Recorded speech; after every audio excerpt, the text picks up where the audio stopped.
ये वाकया उमर के दूर खिलाफत का है।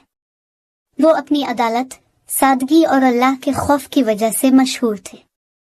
वो अक्सर रात के वक्त भेस बदल कर मदीना की गलियों में घूमते थे ताकि खुद देख सकें कि किसी पर जुल्म तो नहीं हो रहा, कोई भूखा तो नहीं सो रहा। एक रात मदीना में सख्त सर्दी थी, हर तरफ खामोशी थी और लोग अपने घरों में सो रहे थे। इसी दौरान उमर शहर से बाहर की तरफ निकल गए। अचानक उन्हें दूर एक खेमा नजर आया। खेमे के पास एक औरत बैठी थी और चंद बच्चे जोर जोर से रो रहे थे। हजरत उमर ये मंजर देखकर रुक गए। उन्होंने करीब जाकर औरत से पूछा, बहन, तुम्हारे बच्चे क्यों रो रहे हैं? औरत ने थके हुए लहजे में जवाब दिया, ये भूखे हैं, सुबह से हमारे पास खाने को कुछ नहीं। हजरत उमर ने देखा कि चूल्हे पर एक हांडी रखी हुई है और उसके नीचे आग जल रही है। उन्होंने पूछा, इस हांडी में क्या पक रहा है?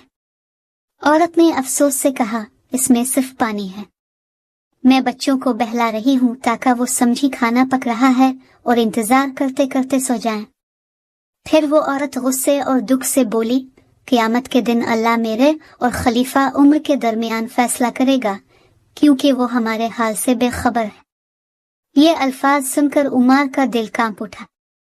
उन्होंने फौरन वहां से वापस जाने का फैसला किया। वो तेजी से बैत अलमाल पहुंचे, वहां से आटे की बोरी, घी और कुछ खाने का सामान लिया।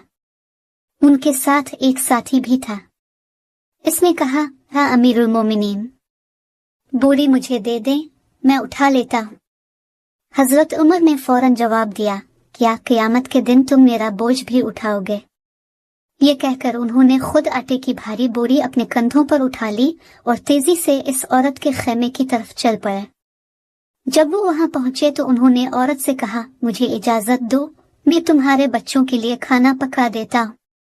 फिर उन्होंने खुद आग जलाई, हांडी में आटा और घी डालकर खाना तैयार किया। यहाँ तक कि आग भड़काने के लिए वो खुद मुंह से फूंके मारते रहे। कुछ देर बाद खाना तैयार हो गया। बच्चों को खाना दिया गया। जब बच्चों ने पेट भर कर खाना खाया तो वो हंसने लगे और खुश हो गए। उमर थोड़ी दूर बैठकर बच्चों को खेलते और हंसते देखते रहे। उनकी आंखों में आंसू आ गए। उनके साथी ने पूछा, हाँ अमीरुल मोमिनीन, अब चलें? हजरत उमर ने फरमाया, नहीं, जब तक मैं इन बच्चों को हंसता हुआ ना देख लूं, मेरा दिल मुतमईन नहीं होगा।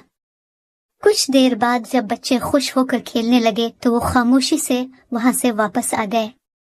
इस वाकये से मालूम होता है कि उमर सिर्फ एक हुक्मरान नहीं बल्कि एक सच्चे खादिम कौम थे जो अपनी रियाया के दुख दर्द को अपना दुख समझते थे। सबक, हकीकी लीडर वही होता है जो अपनी कौम की खिदमत करे और उनके दर्द को महसूस करे। अगर हुक्मरान में खौफ खुदा हो तो मुआशरा इंसाफ और अमन का गहवारा बन जाता है। आए